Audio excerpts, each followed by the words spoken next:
Ini tamu kita hari ini Tuan Guru Bajang, yang kita semua kenal. Dulu beliau adalah Gubernur NTB yang sangat fenomenal, sehingga saya istilahkan beliau ini adalah kiai tetapi yang teknokratis.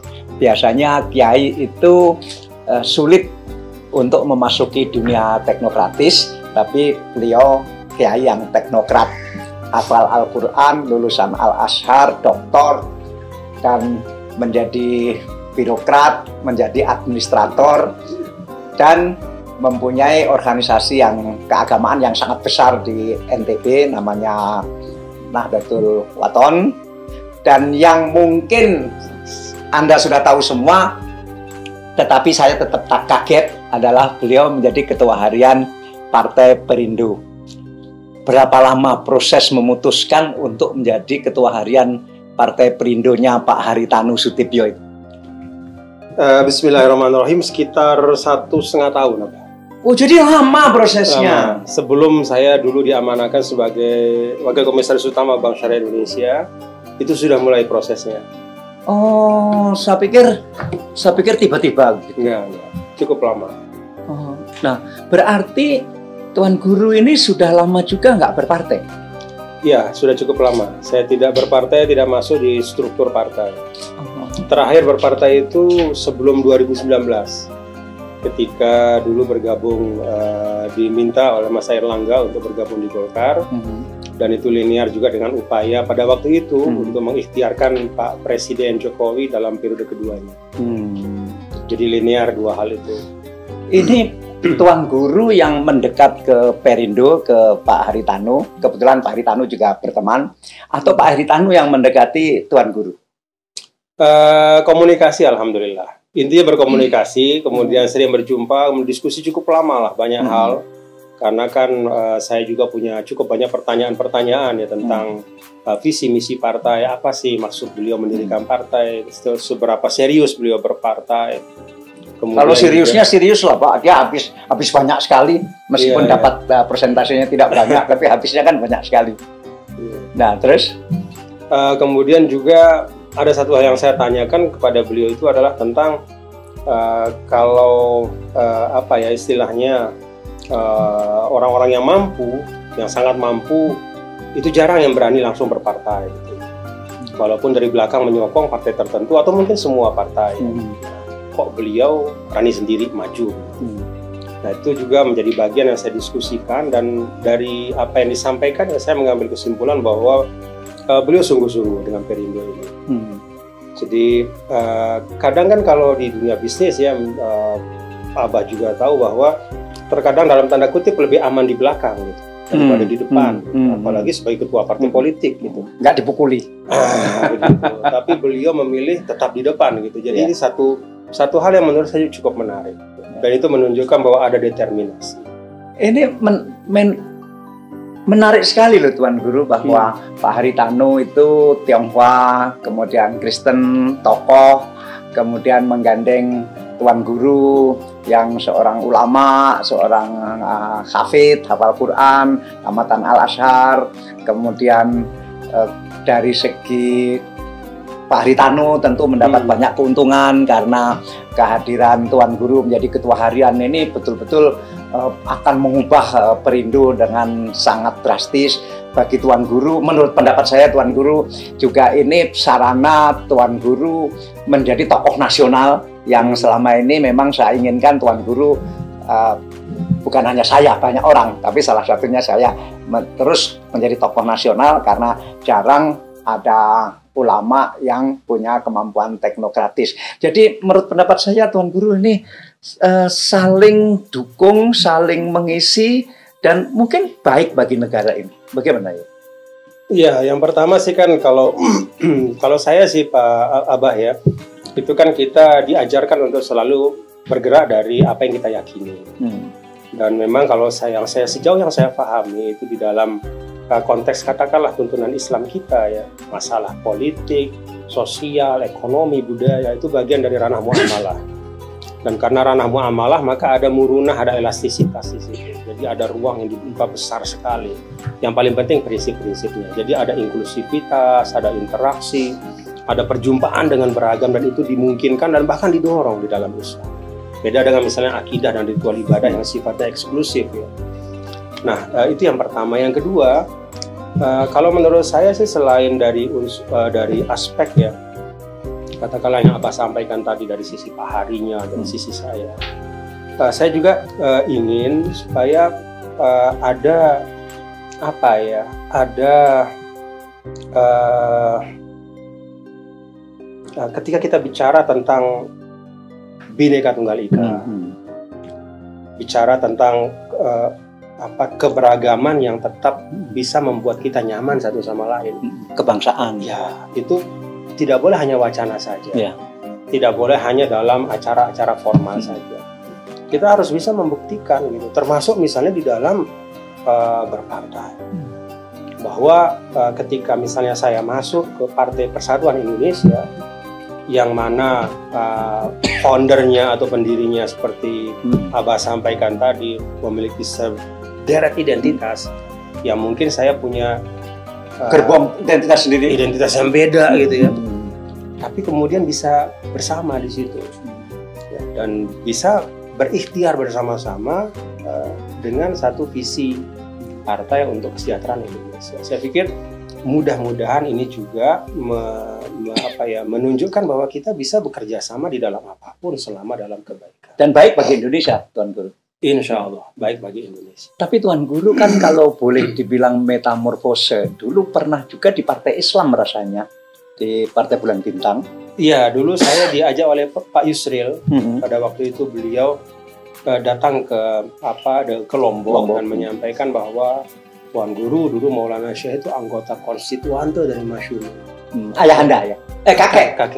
Pahlawan nasional ya, pahlawan dari NTB. Nah, Tuan Guru harus ikut gitu. Saya bilang, maksudnya apa Pak Yusril? Ya harus ikut berdakwah melalui jalur politik juga, karena di situ ada kemaslahatan. Nah, saya tertarik. Kemudian saya didaftarkan dan diikutkan dalam pemilihan umum pada waktu itu, pemilu, dan kemudian menjadi anggota DPR. Oh, jadi anggota DPR pertama dulu dari PBB? Iya, tahun 2004. Usia berapa waktu itu ya? 32. Oh. Dan setelah itu rasanya terus ke Partai Nasionalis ya? Iya. Ya. Saya diajak oleh ASB dan Mas Anas dulu untuk bergabung di Demokrat, dan kebetulan pada waktu itu saya kan sedang bertugas sebagai gubernur, berkhidmat sebagai gubernur, dan terus terang ada satu hal yang pada waktu itu menjadi dalam tanda kutip kendala, karena pasca 2009 itu kan PBB tidak masuk parlemen pusat. Oh, jadi saya jadi gubernur. Nah, ketika ingin mengkomunikasikan program-program daerah di parlemen pusat, kita tidak punya perwakilan. Harus ada cantolannya. Ya, kira-kira seperti itu. Itu salah satu sebabnya lah. Dan juga saya merasa bahwa ada sinkronisasi antara pusat dan daerah itu sangat penting untuk akselerasi NTB. Tapi kenapa pada akhirnya Tuan Guru tidak memilih Partai Islam untuk katakanlah berkiprah di politik kembali sekarang? Dari sisi saya sih, saya merasa bahwa Perindo memberikan ruang, keleluasaan dan kepercayaan. Jadi penting bagi setiap individu ya, Abah ya, ketika dia berada di suatu tempat, dia merasa mendapat keleluasaan untuk mengeksekusi gagasan-gagasannya, pemikirannya, tentu secara kolektif ya di dalam partai, tapi ada ruang untuk itu. Dan saya merasa di Perindo itu ruang itu sangat luas. Kemudian karena Tuan Guru dua periode menjadi gubernur NTB, dan saya lihat NTB berubah drastis selama masa jabatan Tuan Guru, apa yang bisa dibawa ke level nasional dari pengalaman menjadi gubernur Tuan Guru? Yang pertama, ada hal-hal yang menurut saya kita hilangkan dari persepsi kolektif kita, beberapa dikotomi yang kita bangun di kepala kita. Misalnya dikotomi antara keagamaan dan kebangsaan. Bahkan kadang-kadang itu kita lembagakan. Seperti tadi misalnya ada istilah partai Islam dan partai nasionalis. Kalau kita telaah itu sebenarnya Jangan-jangan kita nanti menjumpai orang yang lebih Islami di Partai Nasionalis dan orang yang bisa saja sangat liberal ya di dalam Partai Islam misalnya. Nah, ya ada memang kontribusi dari perjalanan bangsa lah, kata perdebatan pada awal-awal kemerdekaan, perdebatan di konstituante dan seterusnya. Tapi menurut saya di masa seperti ini, ketika konvergensi antara satu elemen dengan elemen yang lain, sinergi, kolaborasi itu menjadi kata kunci. Hal-hal yang kita dengar dari generasi sebelum kita, yang kita warisi sebagai hasanah berpolitik, tidak semuanya mesti kita lestarikan. Saya ingat bahwa Tuan Guru sangat berpengalaman dalam mengatasi kemiskinan di NTB, karena NTB itu dulu adalah provinsi yang sangat miskin. Kemudian selama 2 periode itu secara struktural mampu mengatasi kemiskinan di sana, dan problem Indonesia kan masih di seputar itu juga. Apa yang bisa diangkat ke nasional? Pertama sih trust ya, dari leadership itu penting betul. Jadi masyarakat percaya kepada pemimpin. Nah, itulah yang menurut saya hal yang paling destruktif dari semua hiruk pikuk hari ini, Abah, adalah bahwa kita mengikis terus-menerus kepercayaan rakyat kepada pemimpin. Siapapun pemimpinnya. Nah, saya khawatir kalau kita terus-menerus bernarasi seperti ini karena persaingan elektoral, persaingan per 5 tahun, lalu kemudian siapa yang memimpin itu rame-rame kita gergaji legitimasinya, kita hancurkan kredibilitasnya. Akhirnya apa? Itu menjadi presiden, menjadi tradisi politik baru.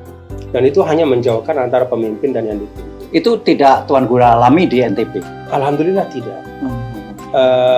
Nah, memang salah satu kata kuncinya adalah terus-menerus dibangun komunikasi yang tulus, ya. Jadi yang sincere antara pemimpin dengan yang dipimpin. Dan kemudian juga mungkin pada masa saya dulu ya, Abah, itu hate speech dan hoax itu belum seperti sekarang gitu. Sehingga relatif masyarakat itu lebih mudah untuk kita ajak bersama membangun. Kalau sekarang ini kan sudah terpolarisasi demikian keras, sehingga memang tugas berat untuk kita. Dan tugas Tuan Guru ini sebagai Ketua Harian Perindo kan menurut saya kan berat sekali, karena kemarin kan angka perolehan suaranya kan baru 2,67 2019. Ya. Dan ini tapi harus survei terakhir kita 5,1 apa itu 5,1? 5,1% di survei terakhir. Oh, survei. Ya, di survei terakhir.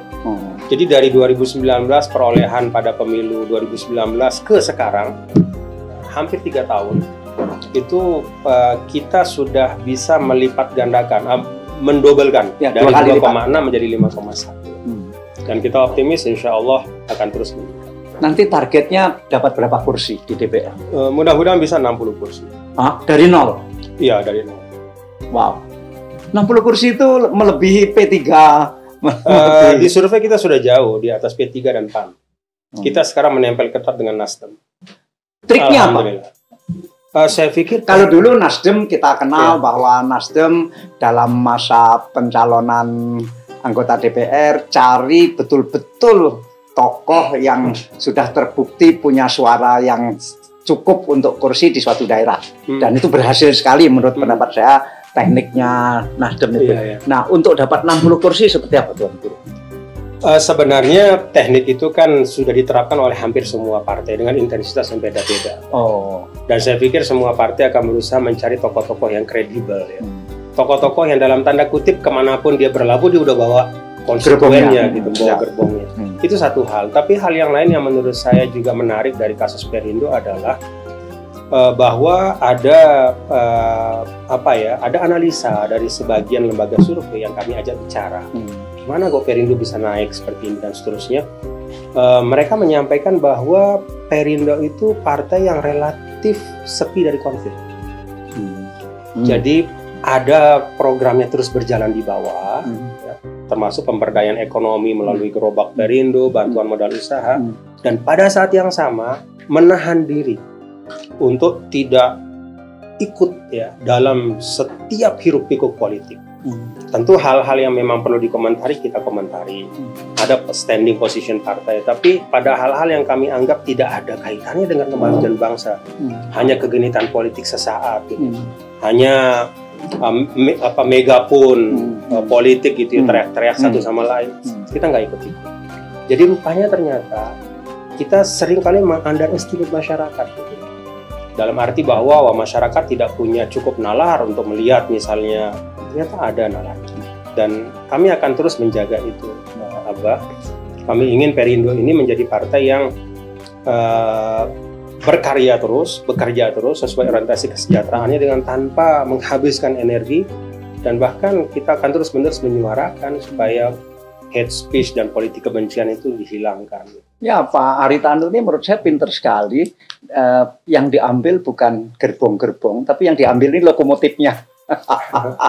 Tuan Guru ini saya anggap lokomotif besar, sehingga gerbongnya akan banyak sekali yang terbawa. Nah, berarti nanti Tuan Guru akan sering ke Jawa Timur, karena Jawa Timur kan pemilihnya besar sekali.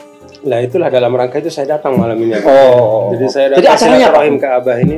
Acaranya apa di Jawa Timur? Acara untuk yang besok itu ada rakorsus di Bangkalan untuk Jawa Timur. Tetapi selebihnya ya silaturahim termasuk dengan Abah dalam hari ini. Terima kasih. Nah, berarti nanti Jawa Timur kayak Jawa Timur ini ditarget berapa kursi? Kalau bahasa sederhananya sebenarnya setiap dapil itu kita harapkan terisi. Setiap dapil. Jadi setiap dapil kita harapkan terisi, baik dari DPR RI sampai ke DPRD tingkat 2. Kenapa raker khususnya di Bangkalan, di Madura?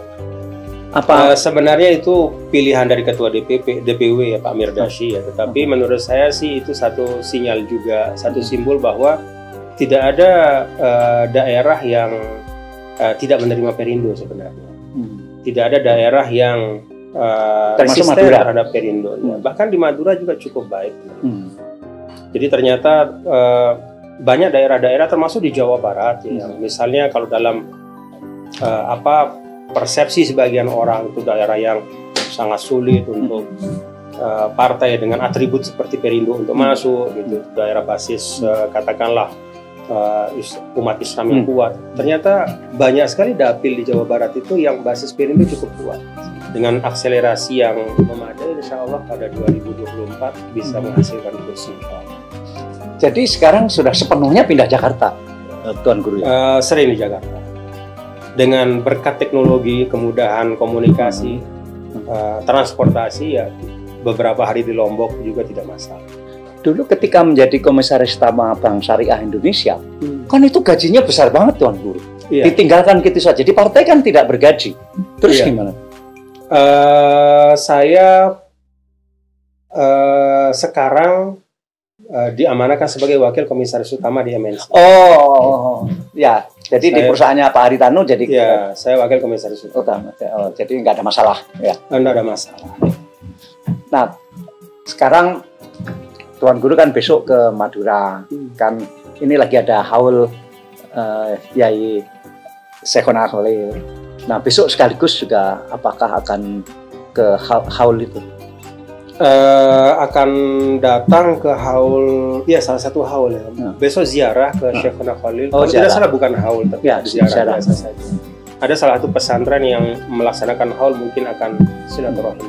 Ya, karena haulnya berkali-kali, tidak hanya satu kali, karena beliau ulama yang sangat besar di sini. Nah, Tuan Guru ini pernah jadi anggota DPR, pernah jadi gubernur. Lengkap sekali. Dan apakah sebagai ketua harian nanti juga akan jadi caleg? Kemungkinan besar, walaupun belum 100%, tapi kemungkinan besar. Dan dari Lombok? Ya, kemungkinan besar. Wah, jadi rame ini nanti. Kan ada istilah apa itu, food getter atau apa ya, pokoknya harus masuk. Ya.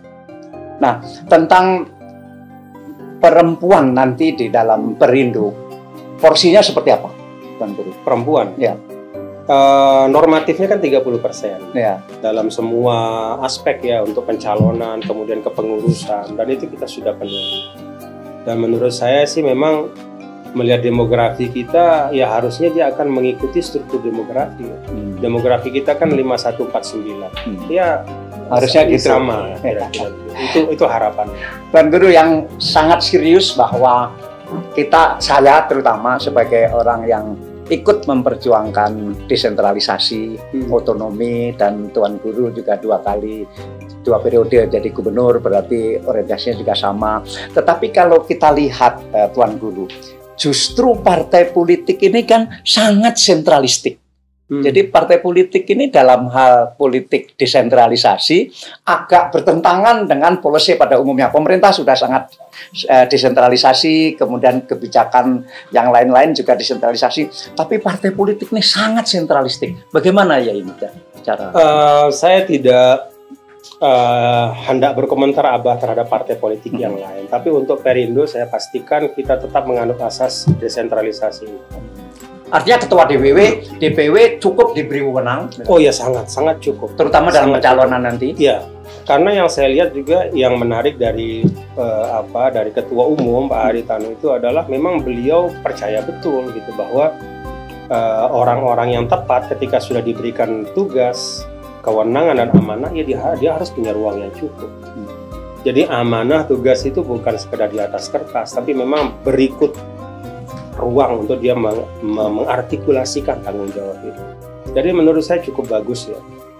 Nah kalau kalau tadi Abah menyampaikan tendensi seperti tadi ya, ada tren seperti tadi itu sentralistik ya. Kalau saya sih mengharapkan ya semua elemen demokrasi kita, termasuk diantaranya partai politik tentu saja, itu bisa merefleksikan dan mencerminkan ya nilai-nilai yang hendak kita kembangkan terus ke depan.